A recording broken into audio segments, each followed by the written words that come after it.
Hello, everyone. Thank you for joining me today. Today, I'm going to show you how to make an appetizer that is super easy and very elegant and very good. Tastes really good. And so it is a baked brie. And there are different ways that you can bake brie. Um, Today, I'm going to show you how to do it with puff pastry.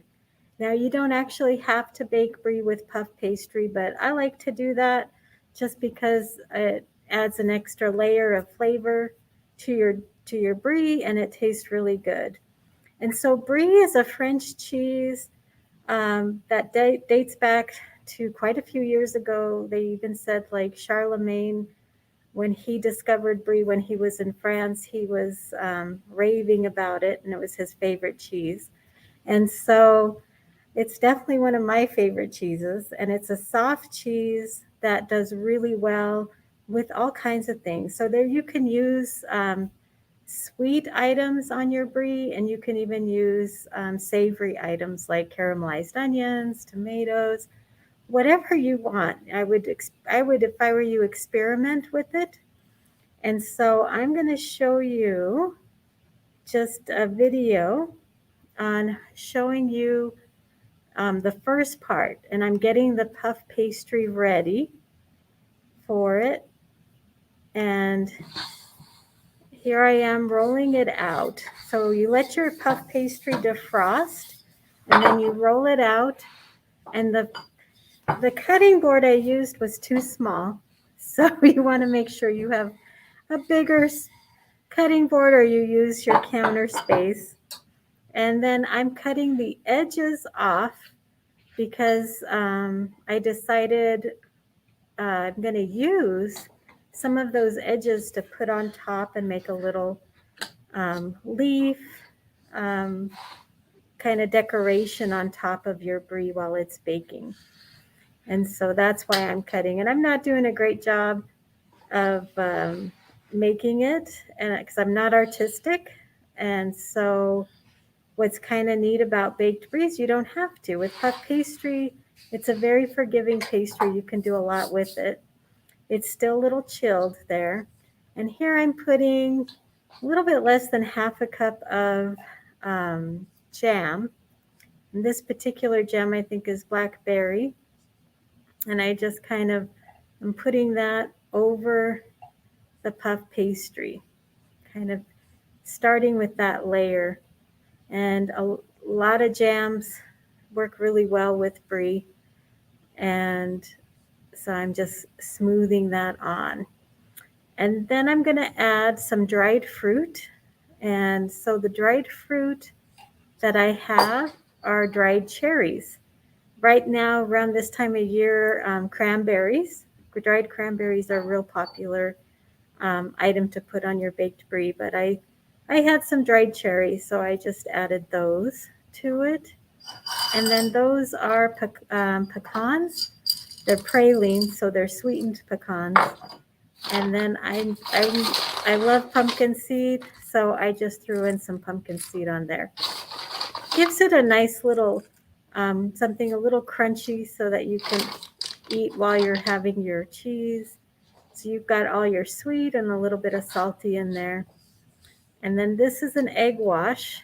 And with the egg wash, you're going to use that. It's just one beaten egg with 1 tablespoon water. And you're going to use that to basically seal your brie into the puff pastry. And so I'm spreading it all the way on the outside of the ingredients that we have there. And it's a nice little, I'm really enjoying, I don't know if you've noticed, but I really have enjoyed working with puff pastry. It's been kind of fun because it's a lot easier than I thought it would be. And so I think I was always kind of intimidated by it. And the more you play around with it, the better you are with it. And so I'm still learning, but I really am enjoying that. So that is part one of of it. And so while I was doing that, I'm also actually heating the oven to 400 degrees. And so I was heating the oven to 400 degrees, and then, heating the oven to 400 degrees, and I was going to cook it for about, I would say about 35 to 40 minutes. So here is the next step I'm showing you. So that is the puff pastry going over the brie. Now you can take the rind off the brie. I left the rind on the brie. It doesn't really affect it so much. It just kind of, if you don't like the rind, you can just take it off. But I'm okay with it. And so you just turn it around, and I kind of made it a little loose. And then here I am going to do my little leaf where I'm going to put it on top, and also use my egg wash.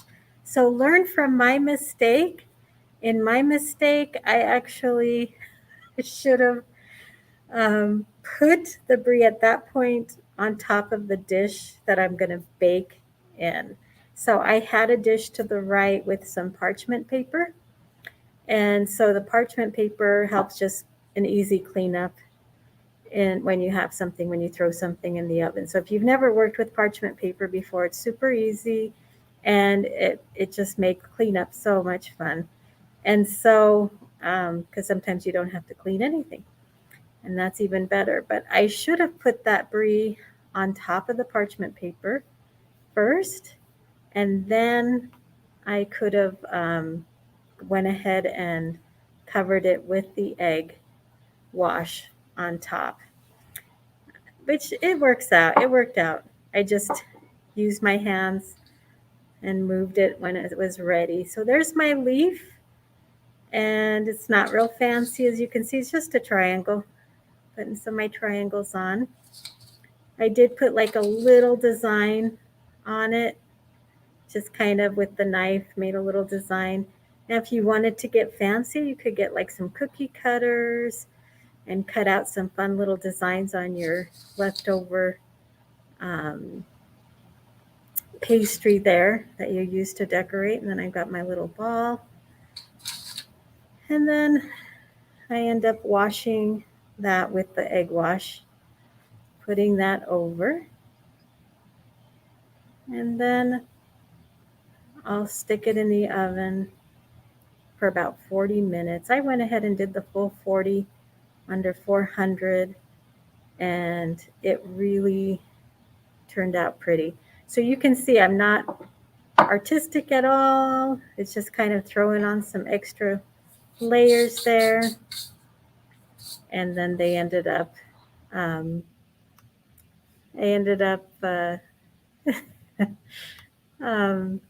went ahead and, you know, sorry, trying to do two things at once here. I went ahead and just kind of threw it in the oven like that.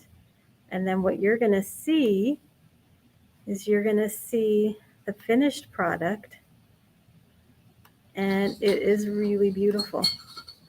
So you can see I went ahead and cut it, and then here you can see the fruit dropping, and that is your baked brie. And you can even see the rind underneath. If you wanted to pull the rind off before you eat it, you could have. It's just kind of worked out really well. And it's a nice little appetizer that you can use. And it just looks like you slaved away. And as you can see, it didn't take long at all. The longest time was actually just the baking part. And that's, of course, the easy part. So I hope you give it a try and try out your baked brie.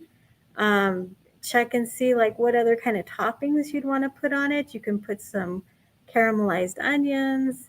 You can put some fig jelly. That's a real popular thing to put on. There is so much that you can do that I really highly recommend you trying it out. Maybe for Valentine's Day for a special dinner, you can do that. So thank you for joining me today, and I hope you enjoy your baked brie and experiment. Thanks.